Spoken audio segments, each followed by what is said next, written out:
Good afternoon. Welcome to Strategies Unlimited's second Google Hangout. My name is Philip Smallwood. I'm the Director of Research for the LEDs and Lighting Group.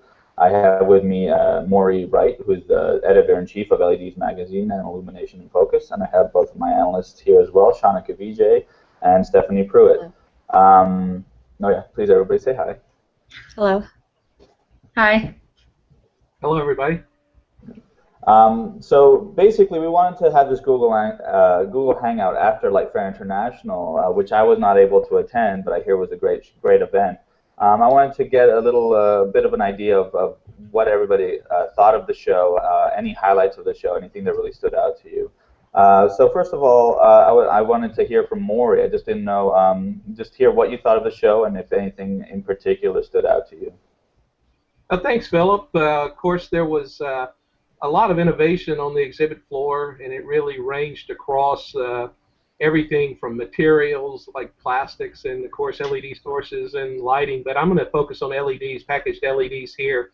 And in my opinion, I think the most significant trend was really color quality in LEDs. It's exemplified in a number of products. For example, the Philips Lumileds announced their crisp white family, which is a chip-on-board LED that actually mixes 3,000 Kelvin and 4,000 Kelvin light to both do vivid colors and crisp whites from the same source. And in fact, that LED, even though it's really not formally announced, was already in a couple of products, including a Philips Fortimo module and also an Amerilux downlight.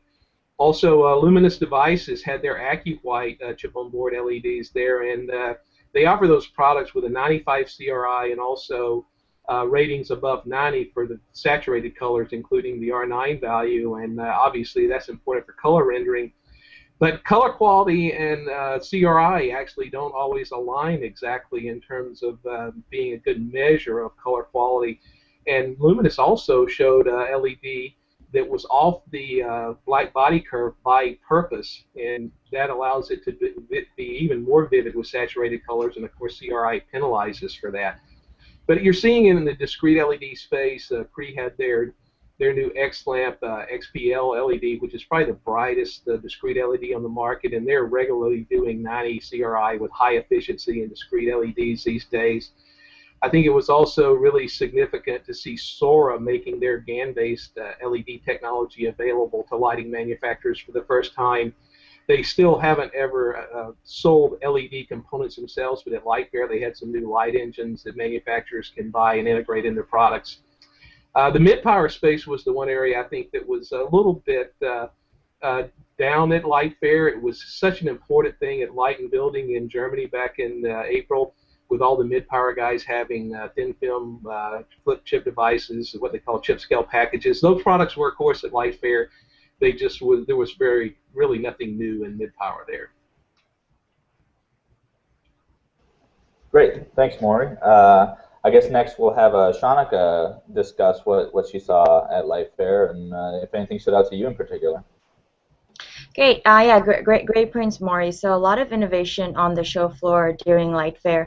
So what I personally saw that stood out to me was that there was a lot more emphasis and importance being given to optics at this LIGHTFAIR in Vegas. Glare has been a big issue with LED lighting, and I feel as though sometimes optics, they don't really get that attention and priority that it deserves and really needs. And there are a variety of reasons for this, and one of the reasons I see is that currently manufacturers are at a bind to really lower their LED products. So sometimes they can't really invest too much in optics. So in order for them to compromise with the pricing, bring the pricing down, they have to compromise with glare. And so this is one of the reasons why I haven't seen a lot of secondary optics and diffusers being used as heavily. And the other reason is that secondary optics, it reduces the overall system efficacy. But personally, and there are other people in the community, they feel that since LED components are overall so efficient, we can compromise a bit on the efficacy if it really helps us deal with this glare issue. That in turn should drive customer adoption. But so overall, I was pretty happy to see that manufacturers are really giving attention to the glare issue that we have. And during the light fair, there were so many products that were so pleasant on the eye, and they didn't have that harsh light point source that LED lighting is usually known for, and sometimes it deters consumers. So, so for instance, though incumbent technology, it's not really as energy efficient and long-lasting as LED. They don't really have that glare issue that is so prominent with LED lighting. So I feel that at the light fair, though energy efficiency in solid-state lighting is still a top priority, I see that manufacturers are paying more attention to light quality issues such as glare, color temperature issues, and so I feel that they see that this is a really a hurdle that the LED light community needs to address in order to drive adoption.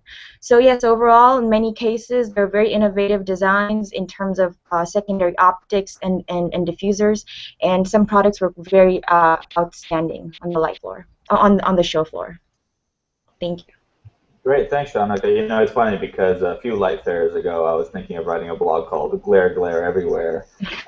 So it's a little fitting. Maybe we should write a blog called "Glare, Glare Nowhere Anymore." So Exactly. so okay, well, thanks a lot, Shanika. So Stephanie, I guess next to you, what did you think of the show? So what I think I was seeing more developments in was within the smart lighting space.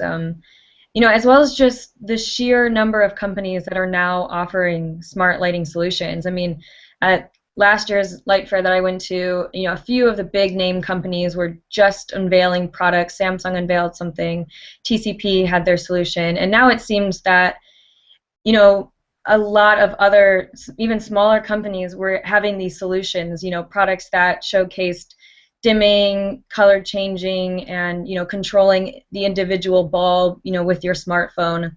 But what also stood out is that it's starting to move past this as well. That these are kind of the more standard smart lighting solutions, and now we're beginning to see, you know, even more advancements. So, you know, I saw gesture control, so, you know, waving your hand in front of something to change the color of the light, or up or down to make it dim, which is funny because, you know, there's still a lot of problems even with dimming still, but we're almost moving past all of this to become more advanced. You know, another thing I saw was indoor navigation through LED lighting in retail stores, that, you know, not only guides you with your smartphone to stores or certain merchandise, but, you know, can provide you with coupons at your exact location. So I think that's exciting that, you know, even though LED lighting is still a small proportion of the total lighting market, that, you know, we're already seeing these huge steps to advance it even further. And I think that's exciting. Yeah, like Shanika was saying, you know, we're kind of, I think a lot of people have accepted the energy efficiency of them, and we're moving past that to make the optics better and the, you know, the usability better as well. Great, thanks, Stephanie. Well, you know, it's interesting. Hopefully some of these companies don't try to run before they walk. Like you said, dimming is still an issue with some components or some lighting, like light fixtures, and now they're trying to dim with gestures instead of just dimming normally. So, you know, it is interesting that sometimes you need to just work on the basics before you can really take off with the cool and intriguing aspects of lighting. So Shanika, I got a question for you on the optics that you were talking about. It's really good that the glare is less so of an issue now with LEDs, because it will help with adoption. Were there specific applications for these luminaires that you were seeing where glare was being reduced, or was it over the board for all luminaire types? Sure. So I feel like usually I've seen that outdoor applications such as street lights, canopies, parking garages, they often have been ignored. They just think just because it's outdoors, people mostly care about having a lower price point than the glare issue, but I was actually very happy to see that other applications are being addressed. So there are a few products that I saw at the light fair where I couldn't even tell if it was an LED product. They looked like they were HID or induction lamps, and I don't mean it as a that these incumbent technologies are better, but they don't have that glare issue that that usually deters people. So I saw great canopies, LED canopies, and parking garages that had great diffusers. And so yeah, I just saw a lot more in outdoor applications than I expected. Okay. No, I mean that I think that's interesting. That makes sense to me. Outdoor applications are the ones that we're predicting will grow the fastest, or one of the applications we'll see that will be growing the fastest. So it's understandable to me why outdoors would be showing this higher rate of the glare reduction right now. But that's actually very interesting. So I guess more. Next question to you is you brought up several different technologies, chip on board, mid-power LEDs, discrete. Is there one direction that you're seeing more companies taking with regards to these technologies? Are they moving towards mid-power LEDs more so, or are these chip on board that you're talking about? Well, I think that the chip on board technology offers simplicity, and that's important to a lot of people. Lower cost upfront design because it has one electrical interface, it has one thermal surface, it has one optical surface or light emitting surface, so it's easier to design a product around a chip on board LED. Moreover, the LED maker is integrating a lot of individual chips into these LEDs, so they can actually offer a much narrower color bin more simply than they can with discrete LEDs. Having said that, my belief is that the best engineers can still do a better job with discrete LEDs when it comes to photometric performance, beam control, and efficacy. So I believe that the highest performance products are probably going to use more discrete type packages for quite some time. The mid-power space is very interesting, and it's really discontinued to exist as a separate classification in terms of what's low power, mid-power, high power, because the mid-power devices are going much higher power, and it's really going to be more important to think about a distinction, I think, in terms of architecture and package type, and it's going to be really an application-driven thing, because there's some applications that really need the primary optic that has been, inherent in high-power discrete LEDs, and some of that is coming into what had been maybe a mid-power type architecture. On the other hand, I think the mid-power advancements in manufacturing technology and going to that thin film flip chip package and the chip scale package, really minimal design, and being able to use the low-cost phosphor sheet is going to offer both some cost and performance advantages that are going to just be critical in maybe the more planar type applications. So I'm really interesting to see that and maybe see us move to a different way of distinguishing between those LED types. Yeah, it's actually very interesting, and it's something that Strategies Unlimited has been thinking about and for a long time now, because our definitions need to evolve with the market, and since we've been tracking the LED market for so long, our definitions have stayed the same. But while it allows us to have continuous data, it also makes it more difficult for us to track the market. So this is something that we're actually looking at very heavily, and that we will be addressing more so in our presentations and in our future reports. But so thank you for that. So I guess Stephanie, my last question is, I didn't go to the show, but I've been hearing a lot of things about the filament bulbs. A lot of new companies are offering LED lamps that look and feel like an incandescent bulb with a filament, basically. The first one I actually saw was in Light and Building. The last Light and Building was Panasonic's LED lamp, and I hear that this is a new trend that was very prevalent at LIGHTFAIR International. If that's the case, what do you think about these bulbs? Yeah, that's definitely something that I noticed a lot more of this year. I saw a couple last year, but definitely a lot more this year. And I mean, I can see the appeal if you've got a nice fancy chandelier, or maybe romantic restaurant lighting, where I guess just that look has been used so often.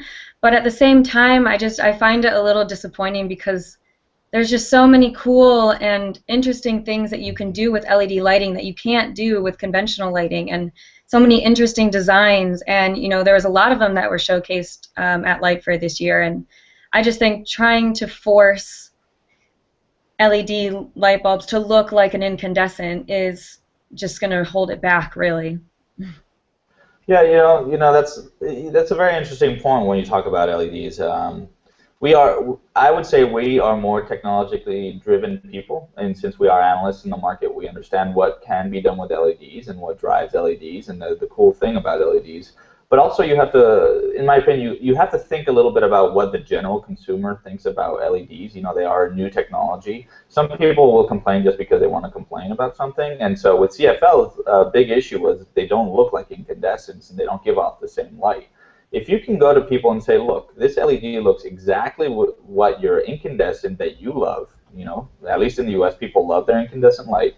This looks exactly like it. Might have a different price point, but when you dim, it'll look exactly like what it looked like when you dimmed, and that's something that you liked as well. And it offers the same light, slightly more expensive, but better life. So it might be a good sell for those naysayers of LED technology that just want to go with what incandescent offered in the past. So I could see there being a market for that, and like you said, I could see there being a market for those lamps in more retail or hospitality settings. Sorry. And also, people, they do like string lights outdoors, and if you can offer those string lights outdoors that are already expensive, when even the incandescent ones are very expensive already. So if you can offer an LED one that's closer to that price point, I could see people flocking to that market as well. So more of that decorative lighting, where the standards don't need to be as stringent either with the number of lumens given off by the lamp. So yeah, while it could be a gimmick, I think it could be a gimmick that sells very well in particular markets.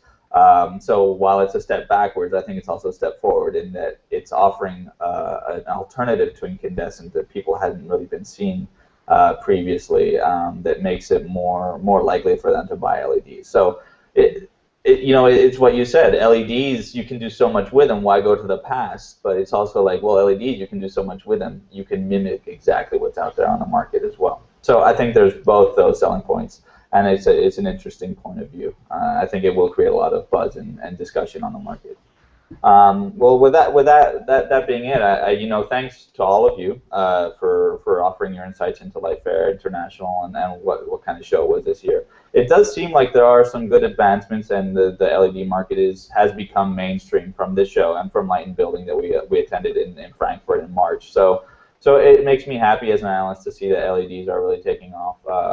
And I really do think there's lots of applications for these LEDs to be installed. So it's an exciting market to be in, and I really enjoy discussing this with all of you. So I really appreciate it. And to you viewers who are watching us right now in this Google Hangout, we will be offering further Google Hangouts as well. Any recommendations are welcome. And also, please feel free to go to our blogs at the Strategies Unlimited website, where we discuss these topics and many, many more. We will look forward to discussing further and hopefully hearing back from you in the near future. So thanks to all of you, Maury, Jonica, and Stephanie. I really appreciate you taking the time to discuss this with me. Thank you. Thanks. All right. Bye. Bye.